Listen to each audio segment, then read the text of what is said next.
everybody, it's Judy from Divina Cucina.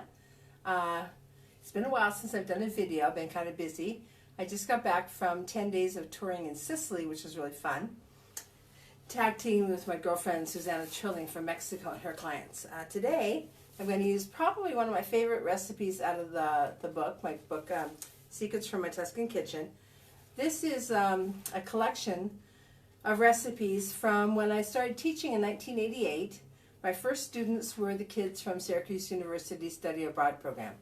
And we would do, basically when they came here on the Study Abroad program, they couldn't even open a can, or there were no microwaves or no ovens in the apartments. And so one of the things that Tuscan people do, probably all Italians, is that they roast on top of the stove. And that's called arrosto morto, where it's not spit roasting, which would be moving. So I kind of call this tacchino arrotolato, turkey, rolled up turkey, but also you can call it turkey porchetta, because it's got the basic blend of the porchetta herbs. So I have my rosemary, sage, and garlic, and this is like the Tuscan trinity of herbs. So if you've been following me, you know that I always do a Tuscan herb blend, which I keep in my kitchen. My kitchen right now is kind of out of my pantry items because I've been gone for so long. But I thought I'd show you how to make that first. If you actually see in my book, I actually, the way I learned this recipe from one of my chicken vendors in the Mercato Centrale was that I covered it with sliced garlic, and then I put sage leaves on top of it, fennel pollen, sliced prosciutto, and then rolled it up. So instead, today, I'm going to show you, so we get it all together, what I would call my porchetta salt, the traditional Tuscan herbs that go in porchetta. So luckily we have really beautiful big sage leaves in our garden. So just like, 5 or 6 of those. I'm going to take the rosemary off the branch. This is also from my garden. It got out of control. You're going to have to cut it back. And depending on your rosemary too, how much you're going to use. I find that often the rosemary you get in, like if I'm from California, is landscaping rosemary, and it has a real strong kind of camphor flavor, which is too much for me. So I'm going to peel my garlic. I cut off the flat end where the root was, and just then press down, and that breaks the seal, and you could just pull off the paper really easily. Okay. For the Tuscan herb mixture, I'm just going to use one. I think it's really surprising that Italians don't use as much garlic as you think they do. When I was just in Sicily too, these people were like, no, we're not going to add garlic, don't add garlic. And often you will season garlic in your olive oil when you start in your pan, and then you take it out before you serve it.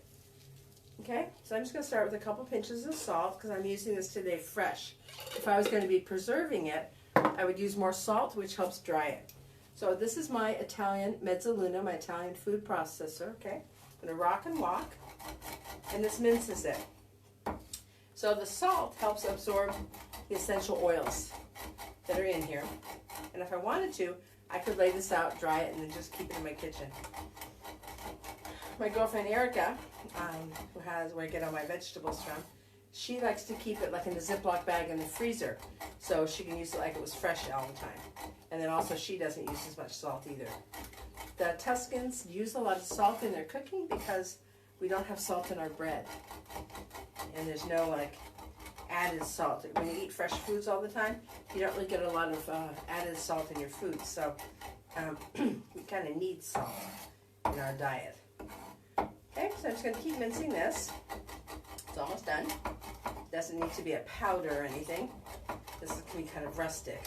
So when I go to the butcher's, actually they have so many things already prepared for you.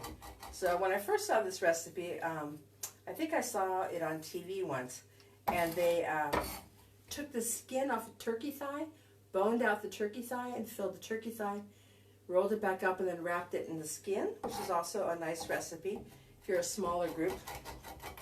And then my chicken guys at the market do boneless rolled stuffed rabbits, the turkey breast chickens, and often they make them, especially with the white meat, they make them really meaty on the inside. You might get sausage pancetta, mortadella, artichoke hearts. And they do all the work for you, which is really great. Okay, that's good enough. Now I'm going to do magic. I'm going to double butterfly the turkey breast, okay? I didn't get a really huge one today because it's just the two of us. Okay, this is my turkey breast. And there's always like one thicker part right here. So I'm going to mostly cut through that to butterfly it. And we're going to double butterfly it. I'm going to turn it sideways, lengthwise kind of for me. And I'm actually going to start cutting with this part of the knife in the thick part right here. And I'm just dragging my knife. And as I'm dragging, I'm also going to open it. And I'm pushing down so I have something to cut against.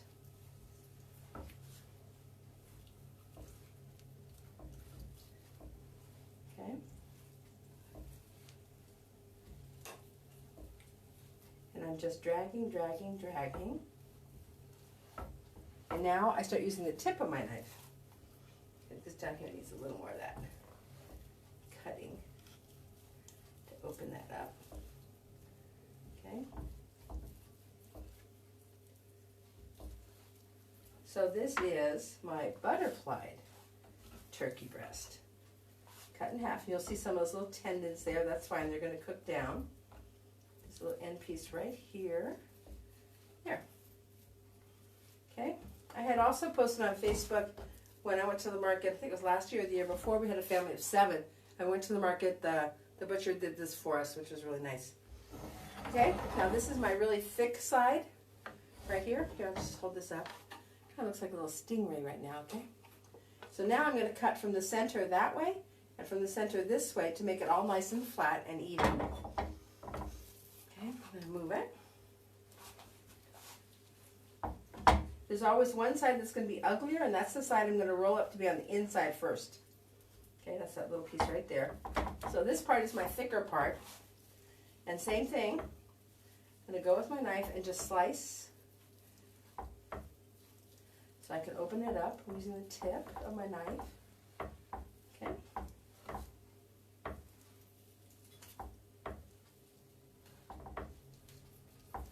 There. Okay. And then you can also just kind of cut across so that anything that's really thick flattens down. Now if you wanted to, you could actually pound this out. Okay, that's perfect. Now I turn to the other side. See, I have a little hole right here. That'll be the part that'll go on the inside first. This is a thick part right here, so that's where I start slicing. Okay. There.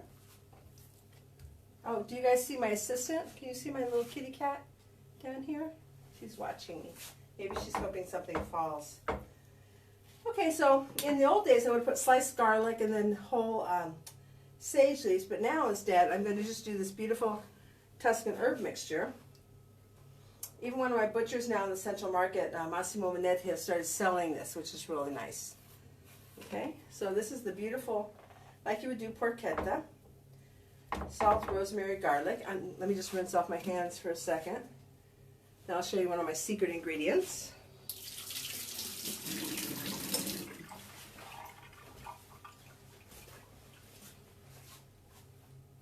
When I worked with Dario Cecchini, he was one of the first guys that started to have fennel pollen instead of fennel seeds. And this is a beautiful fragrance. And usually they use fennel seeds when they make porchetta all ground up. So this is even nicer. It almost has a fragrance like star anise or something. If you don't have that, no big deal. You can personalize it. And then I'm not going to add any more salt because we have enough. I'm going to cover the whole thing with prosciutto because turkey's a very lean meat. So I'm just going to cover this with prosciutto. With some nice thin slices because it's going to be rolled up. Okay. Just want it all covered. Doesn't matter what direction it goes in, because when you slice it, it's going to be beautiful. Okay, so let me just see which side had the hole in it. This side. Okay, so now I'm going to start at the bottom and roll it up, and you're kind of reconstructing your turkey breast. Oh, that's the wrong way, sorry. That's the way I want to finish. That's the bigger piece of it right there. So I just spread this out again. I want to finish on that big piece. You want it to look pretty when you finish. Okay, so roll up here. That's my cut up piece. There. Okay? Just have a little hole in it right here. So here's kind of now my reconstructed turkey breast, all back together.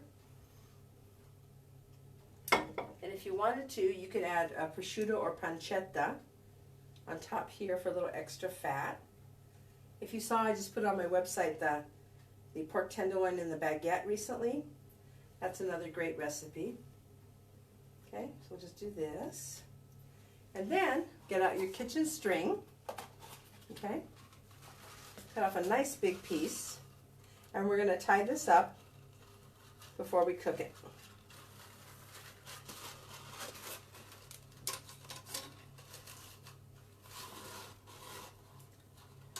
And I like to, I guess some people say it's like tying up a sail.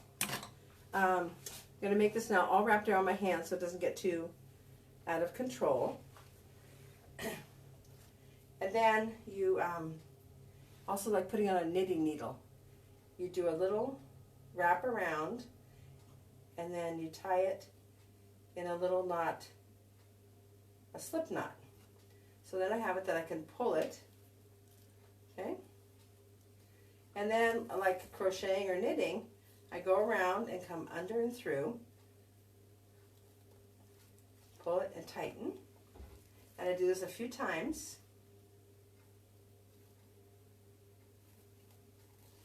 And this makes the turkey all go together so that it's the same size when it roasts. So when I get that little tail piece, I go underneath and I come back from the top and I go back to that first knot there.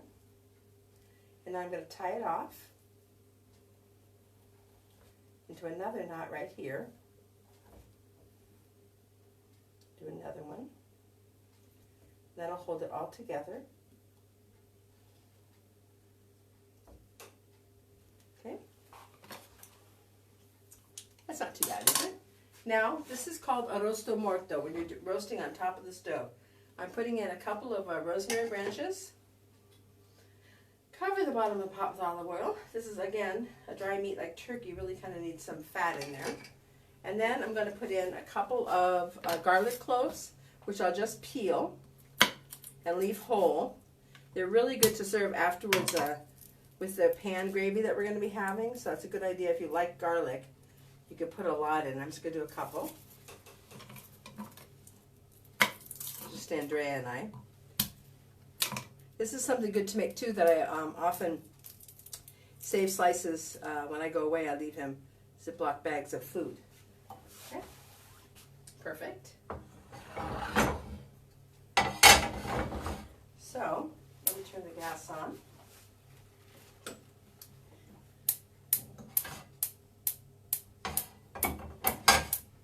So we'll let that get warm, and then we're going to sear off the turkey. Then we're going to splash it with white wine. This is a local white wine. I live near San Gimignano, and this is a Vernaccia di San Gimignano. It's kind of like, you know, our table wine here. I usually also then use like 2 wooden spoons to turn this. So let's just let this heat up. And then this is what I got in the market today. This big, beautiful piece of pumpkin. Look how gorgeous that is, squash. And I'm probably going to roast this and serve it on the side. Look at this beet. It is like funny. It's like bigger than my head. Isn't that incredible? I have a beautiful beet and the greens. And then it's the beginning of kale season. So I got some cavallonero. This is the Tuscan kale. And we'll probably do it with like a bruschetta.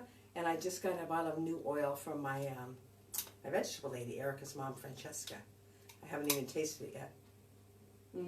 Tuscan oil, so good. Okay, waiting for this to heat up. And then what I'm going to do is I'm going to brown it. Okay. Patience, patience, patience. Maybe we'll put on the bigger burner in the back. Be faster. Okay.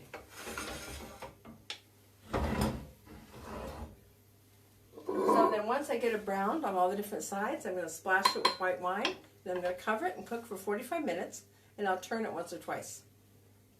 And then we slice it and serve it. It's got a beautiful spiral design on the inside from the prosciutto and the Tuscan herbs, and it's really beautiful. So what I'm going to do is I'm going to not have you stand around and watch turkey cook. I'm going to just cook it, and then I'll put, when I edit the video, I think I'll put the sliced finished pieces at the end, and then what I'm going to use as my sides too. So I'll just let this go a little bit farther so you can see. Now a couple of the tricks are, you can use the white wine and the turkey's going to stay really beautiful and golden, but if you want it to look more like meat, like a roast turkey, you can actually use red wine. And the red wine will give it a beautiful, beautiful color. So thanks to everybody that's leaving me a note. I appreciate that. I can't see that far away right now, even with my glasses on. These are reading glasses. So I'll write back to you when I get offline. I hear it's just starting to sizzle right now.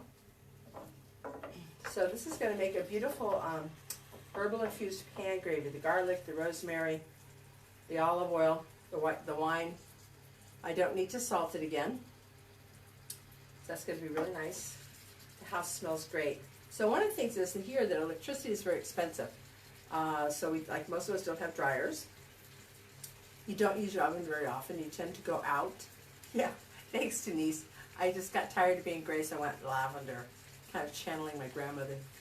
Remember when our grandmothers in the 60s, her hair was all white, and she would go get it done, and they kind of put this like blue tint on it so it looked silver.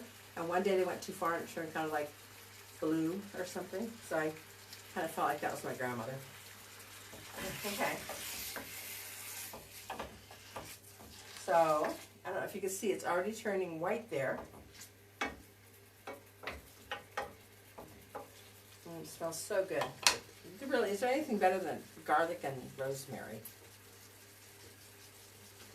So this makes a beautiful little gravy. And again, 45 minutes in the oven. It keeps really well. And what I've done too, I've often made this ahead of time, then sliced it, and then kept the gravy apart, and then heated the slices in the pan with a little olive oil, and then do the gravy on top of it. Okay. You want to make sure it gets browned all over. You can also use your little wooden spoons and hold it on the sides. Now to get some nice color. This kind of holds all the juices in, right?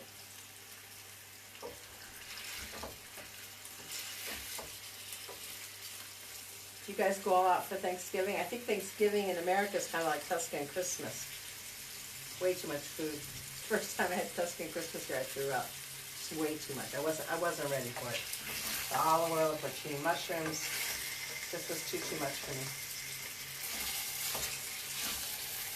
When I first moved here, I did Thanksgiving often. And once I did, like for 90 people, we had a huge house down in Big Benina. And there was nothing here. So I bought like a fresh piece of pork and made my own ham to do a roasted ham. So I had to brine it and roast it and then recook it. The turkey, that had to be ordered like way ahead of time because nobody here really eats a whole turkey. The cornbread I made with like polenta, you know, the polenta flour. Made cornbread, and then I think pecans were like $50 a pound. Pecan pie, brownies, chocolate chip cookies, cheesecake, all that stuff. Stuffing, God, I can't even remember. Way too much food. It was fun though. It took forever, but it was really fun. The benefits of having a big house, and the kind of good thing now of having the smallest kitchen in the world. Okay, this is all getting a nice color.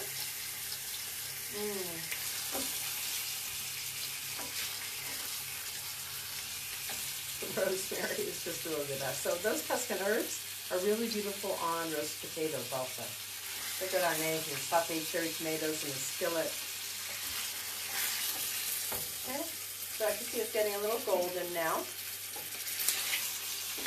Okay, so now, let me get ready with a lid.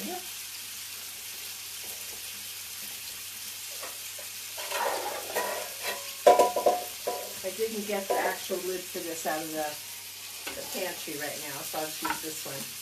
Now we're going to splash on white wine, just a nice big glass kind of. So this is going to provide liquid to kind of steam it while it's pan roasting, okay? That's it. Cover it. Cook for 45 minutes. So we'll come back later and I'll, well, it's just turkey. I know they're huge, aren't they? So we'll come back in about 45 minutes and I'll finish up and show you what it looks like then. Thanks, you guys. I'll be saving this later on my YouTube channel so you can catch it there. Thanks a lot. Bye-bye.